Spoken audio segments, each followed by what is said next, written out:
Extremely busy day of NHL news today. We got lots to cover in tonight's video, including a trade that happened earlier between the Sharks and the Avalanche, seeing the two teams swap goalies plus some other pieces. We had today started off with a bang with Michael Landauer, the Senators owner, making some pretty strong accusations towards the New York Rangers. Plus, we got word that Bell Media may be changing the NHL landscape in Canada with a possible TSN sale. We'll discuss what that means for hockey in Canada and the regional rights and all that could be affected. Plus, regarding some additional trades and some rumors around the NHL, a couple of pieces regarding former Ranger captain Jacob Trouba. We know that when the Ducks and Rangers were holding discussions around that trade before it was finalized, according to Elliotte Friedman, there was a lot of talk about defenseman Cam Fowler being involved in that deal. Both sides seem to have interest, but had a hard time making it work. Could they revisit that deal a little bit later and see another trade go down between those two clubs? Plus, if the Ducks do flip Jacob Trouba before the NHL trade deadline, which a lot of people think is a possibility, could the former Ranger captain end up in a team like Toronto? There's one Toronto writer that feels he'd be the perfect fit, and the Leaf management would be all over that. All that plus news from the waiver wire and a few injury updates coming up next. So welcome back to another video here at Top Shelf Hockey. As I mentioned, there's a ton of stuff to go over here today, so let's not waste any time. Dive right in and get started so that we don't end up making this video too crazy long. But a few quick updates here. First, NHL waivers news. We had 3 players on waivers yesterday, including Giovanni Smith of the Sharks, who was later traded. We had Joey Anderson and Caleb Jones. All 3 players have cleared and can be reassigned to their AHL minor league affiliates here. The 3 stars of the NHL for the past week include Florida Panthers forward Matthew Tkachuk, who had a phenomenal week, playing 3 games, putting up 11 points.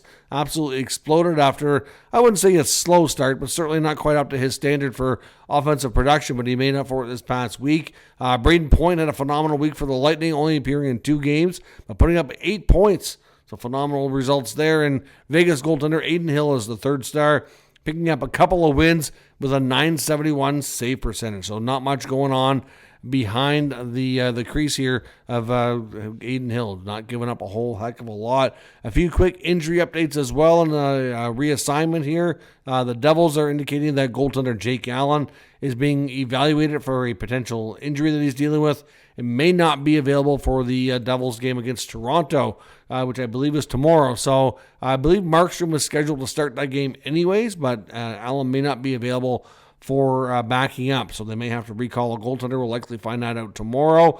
In Boston, apparently David Pastrnak is also dealing with a bit of an upper body injury. He is going to travel on the upcoming road trip, but not a guarantee that he plays, but he's going to see how things go and if he can play through the injury. But certainly have to keep an eye on Pastrnak to see if his ability to play is impacted. And in Minnesota, newly acquired young defenseman David Jiricek has been reassigned to the American Hockey League, and they've recalled Cam Crotty. Now, I know Jiricek did see a little bit of action with Minnesota. I'm not really sure what to make of that move. I'm not sure if that's a good sign or not, considering the assets they just gave up to get him. Obviously, there was no guarantee with the trade that he was going to stay in the NHL the rest of the year, but I know that was a big part of why he wanted to get a new fresh start, was to hopefully get more NHL opportunities. So, again, probably not a big deal, but something that's worth noting here, I guess. We got some other things around the NHL today. First, I want to talk about a couple of stories that have already happened, some things that we know for sure. Then we'll get into some of the speculation here. But the day started off with a bit of a bang. It was early in the day when we got word from Pierre LeBrun at TSN that Michael Landauer was making some pretty bold accusations towards the New York Rangers. Now, of course, we know last week, towards the end of the week, before the Jacob Trouba trade went down, sending him to the Anaheim Ducks, there was a story in the New York Post saying that amongst trade, Larry Brooks, the New York Post, wrote the article, and I don't have the exact story here, I don't want to misquote him, but essentially saying that it made people believe that trade talks have been happening and that their new prime target was Brady Tkachuk of the Ottawa Senators, trying to see if they can pry him away and trade for him to bring him to the Big Apple. Well, of course, the Sens went on the defensive. Again, they had to deny the fact that there was even any discussions whatsoever. And Michael Landauer is pretty ticked off because of it. This has happened 3 times now in the fact that he's only owned the team just over 1 year. He said he has a great relationship as the team with the the captain Brady Tkachuk. They have zero desire to trade him, and they've got zero sense that he wants to leave. They are very confident in their relationship, and they're just kind of tired of this narrative that teams can just pry him away. Now, if the article had been written saying, the New York Rangers should target Brady Tkachuk, or that they need a player like Brady Tkachuk, that's all fine and dandy. That's like what I said earlier in the video. Like, that was more to me like fantasy and fiction here. Like, at the same time, you can't stop people from saying, well, they should do this, they should do that. But when you make it sound like it's actually happening and these discussions are ongoing, that's a completely different story. So I know there seems to be a mixed reaction, mixed opinion. The story was starting to die down, and of course the comments from NYR kind of just riled it all back up again, which is understandable. But he felt the need that he had to defend his captain, defend his fan base, and defend his team, which is admirable as well. He knows that the Sens have lost a first-round pick because of a screw-up from former GM Pierre Dorion that happened long before his arrival and purchase of the club. So he knows the teams can be punished for making mistakes, and I think he's wants to make sure that if other teams screw up, they get punished as well. And I think he's also been on the defensive, trying to do what he can to convince the league to give him that first-round pick back, that it's too harsh a punishment and not fair, especially given the fact that this was all something that happened long before the ownership change, and nothing was really ever disclosed to him about it being an issue, at least prior to the sale. I mean, he did say that he had heard about the situation before the sale closed, but it was led to believe that it wasn't going to be a problem. That changed, and then, of course, he fired Pierre Dorion over that, which is completely understandable. So he accused the New York Rangers of soft tampering, assuming that somebody leaked information to the New York Post, indicating that they were having trade conversations with the Senators around their captain, and that was completely false. Now, within a short spell of that article coming out, at least a couple NHL insiders looked into things and wholeheartedly denied everything and said that it's complete BS. There's nothing going on here. Brady Tkachuk's not going to be traded. The Rangers are not really doing anything here. So, the Rangers put out a statement denying everything, said they'll leave it up to the commissioner's office to handle it. It's believed after the Board of Governors meeting today, which is taking place in Florida, that Bill Daley did have a conversation with Michael Andlauer. It sounds like it was kind of offline, one-on-one, to understand his concerns and whatnot, but it doesn't sound like anything's going to come from it. I don't think there really can without any kind of hardcore proof, and I don't know that he really has that. So that's why he referred to it as soft tampering. But the NHL has been cracking down on tampering and has put out a memo about a month ago to all teams, reminding them about how tampering works and that you can't do it. Elliot Friedman has reported recently that they were very unhappy with how this past free agent period went, considering the number of deals that were ready to roll and signed within minutes of free agency opening.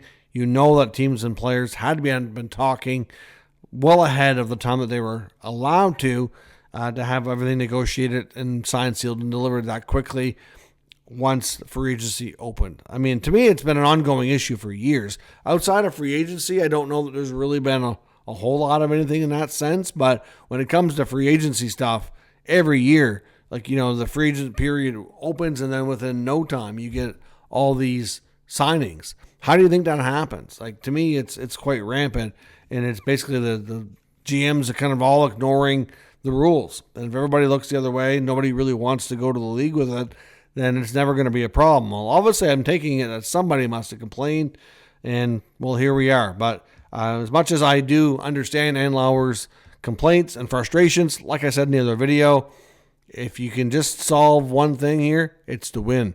Winning solves everything. If they were having the success that they were expected to be having, you wouldn't be hearing rumors about changes. It's just that simple.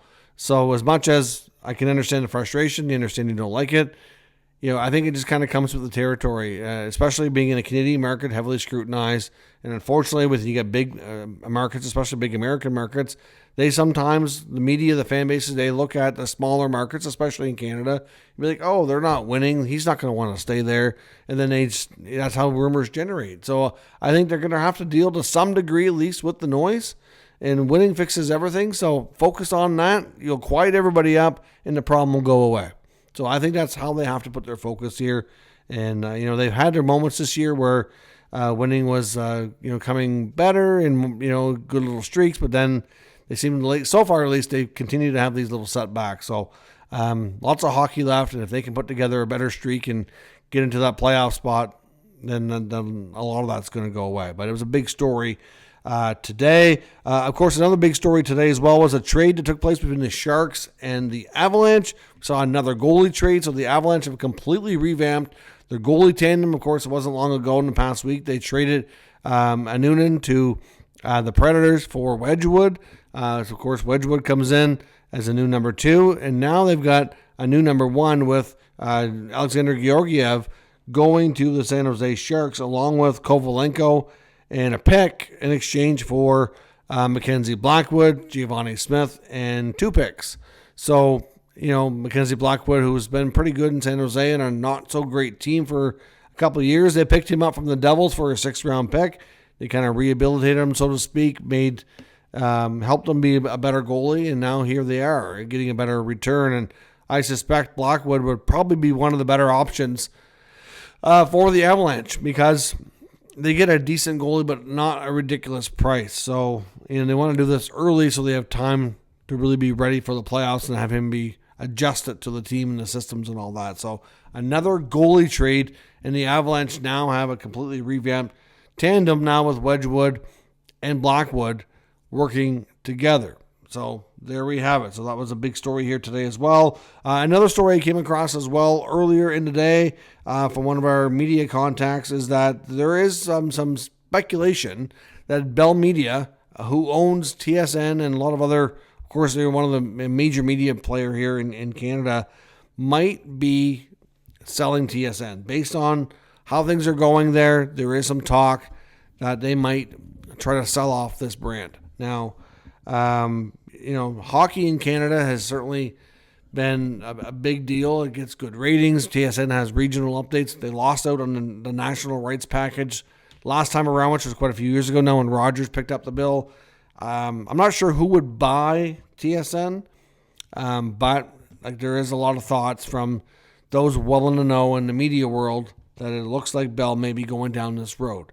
So we'll have to see. I mean, Amazon has done a phenomenal job with their couple of pieces that they've picked up. They picked up Monday Night Hockey, and of course they have the Thursday night Coast to Coast. I've been absolutely blown away with how good they are. The quality of picture is better. The quality of sound is better. The fact that you can watch warm-ups before the game comes on is better. They have great panels and hosts. It's just an extremely well-done product, in my opinion. And to me, the Amazon part of hockey in Canada it's more than likely only going to grow. I don't know if Amazon would be having interest to buy TSN or not. I mean, obviously they're an extremely wealthy company. They could do it. But will they want to, or do they just want to buy their rights and continue with their own thing? I don't know, but certainly something to look out for. It could change the landscape again for how we watch hockey and what the media availability is here in Canada for the NHL product. So again, I'm not sure how quickly something like that will come together, but a story worth monitoring here nonetheless. Now, regarding the Board of Governors meetings, there's meetings taking place in Florida. All the insiders are down there reporting on things. One thing that there is a lot of optimism about, which is good to hear, is there's still a lot of optimism around labor peace and getting a new CBA done. Of course, we're at a point where there's optimism that they may have a new CBA in agreement to extend everything by the time we reach the Stanley Cup final. Now, that's not a guarantee, but of course, that would be well ahead of the expiration date, which is good, so that we can have, peace of mind that there's not going to be any chance for a labor stoppage for the foreseeable future. Now, of course, we get the Olympics next year. There's a lot of reasons to be getting ahead of this and making sure that everything is good. Now, a couple of key points that the insiders on TSN mentioned that were being discussed doesn't mean they're going to be, part of the next CBA, but they are on the table, and we'll see how much support they get. But I know Darren Dreger was talking about how there is some support for having some sort of a playoff salary cap. It's been mentioned before with how players and teams can kind of get stashed on LTIR. They load up for the playoffs, and then when you get to the playoffs, there is no cap. So you can bring back any players that were out injured. Doesn't matter that you're not cap compliant because there's no rules. Well, a lot of GMs don't like that, and there are, some that are concerned that teams kind of do it, abuse it a little bit. But theoretically, right now, it is part of the rules. So teams that have done it, you've seen Tampa do it, you've seen Vegas do it. It's not illegal. It's not wrong. Are they exploiting the rules a bit? Maybe. And, if they're that good at it, then maybe other teams should get just as good at it too. But it sounds like there's a possibility that loophole might get closed. I know it's been suggested that an easy solution would be that every lineup that you dress for any particular playoff game has to meet the cap rule. So let's say, I've an $88 million cap. The salaries for the season on any given game for the players that are dressed cannot exceed that. If you just did something like that, would be easy. That way you have the ability for basically all players to be available. If they're healthy, you can go in and out, but you have to have a lineup within that cap world. So that's a possibility we might see something like that. There was also some talk about the locations that have the no state tax and some sort of equalized taxation system, but Dreger was, I guess, a little bit less confident that there'd be enough support for that and how it would work, but it is something that's been raised. But hard to say how much support it gets. Now, as I mentioned, a couple of rumors around some other deals we might see in Elliot Friedman's 32 Thoughts podcast that came out this morning. They talked about a variety of things. One of the things they talked about, of course, was the fallout from the Jacob Trouba trade, which went down on Friday. And, of course, talked about the fact that the Rangers and the Ducks had extensive talks and that there was appetite from both sides to include Cam Fowler in the deal, but they were unable to make it work. Friedman went on to say that, of course, we know Fowler has some trade protection, but he's obviously willing to expand that list and be a lot more open-minded with the Ducks to facilitate a deal, and that, he definitely wants to go play for a contender. So the belief is that he was, if he was asked to waive, if he required it for the Rangers, that he probably would have agreed to it. But again, like I said, looking at what was all included here, obviously the cap was a bit of an issue and whatnot. We've also heard that the Rangers were very interested in a reunion with Frank Vatrano. So maybe is it possible later in the season that these two teams kind of revisit this, and maybe we do see an additional deal between the Ducks and the Rangers that could possibly send those two players to the New York Rangers? Could they be targeting, a Vatrano return and a Fowler pickup? It's hard to say how they can make it work. They definitely would have to move out salary as well. Of course, later in the year, their cap situation could be different, so it's hard to say for sure. But at the end of the day, it makes sense that there would be interest from both sides. So again, these are players that we know the Ducks want to move. They've obviously struggled to make everything work so they'd all be cap compliant. So we'll see where that goes. But Cam Fowler to the Rangers is something that we'll have to keep an eye on. Now, with Trouba being traded, we know that how everything went down, of course. And there's already numerous articles. One was from the Hockey News. There was also one from Luke Fox of Sportsnet suggesting that it's quite possible we might see Trouba flipped before the deadline. Now, he does have some trade protection, and I don't know how he's feeling about everything, but based on his comments, it sounded like he was quite content to ride out the rest of his contract in Anaheim, because when he said what team he was willing to go to, that he obviously, felt good about everything and, picked Anaheim, not just for himself, but thought it was best for both careers for himself and his wife. Of course, he was completing a medical residency in New York at the moment. So I don't know that he's going to want to up and be moved again. He does have some trade protection, as we know, so it's not like he can block everybody. But there was a Toronto Sun article from Steve Simmons, and I'm not a big lover of Steve Simmons, don't get me wrong, but I found it interesting that he's not really wrong here, that Trouba would be the kind of defenseman that the Leafs would really like. He's got big, strong defenseman who can hit. Now, is he perfect defensively? He's far from it. And you do see enough mistakes, or at least you have in the past. Now, we know that Brad Treliving and the way they liked, he and his management team would be all over adding a big, strong defenseman of that nature. So I think they'd be very, very interested. Ducks would have to retain 50% for this year and next, and it would certainly be a creative deal. But again, does Trouba really want to head back east? Does he want to go to a team like Toronto or Detroit or Buffalo or any of these other teams that have been rumored here? I'm not really sure that he does, but there seems to be enough people convinced that the Ducks may try to do this by the deadline. So we'll have to wait and see, of course, how this goes and whether or not he's going to ride out the rest of his contract with the Ducks or if another trade comes sooner than later. Let me know your thoughts on all today's news and rumors down in the comments. We'll discuss further. If you're new to the channel, of course, make sure you subscribe and stick around. We'll keep you up to date with all the news, rumors, and analysis of all 32 NHL teams. Thank you for watching. I will catch you next time.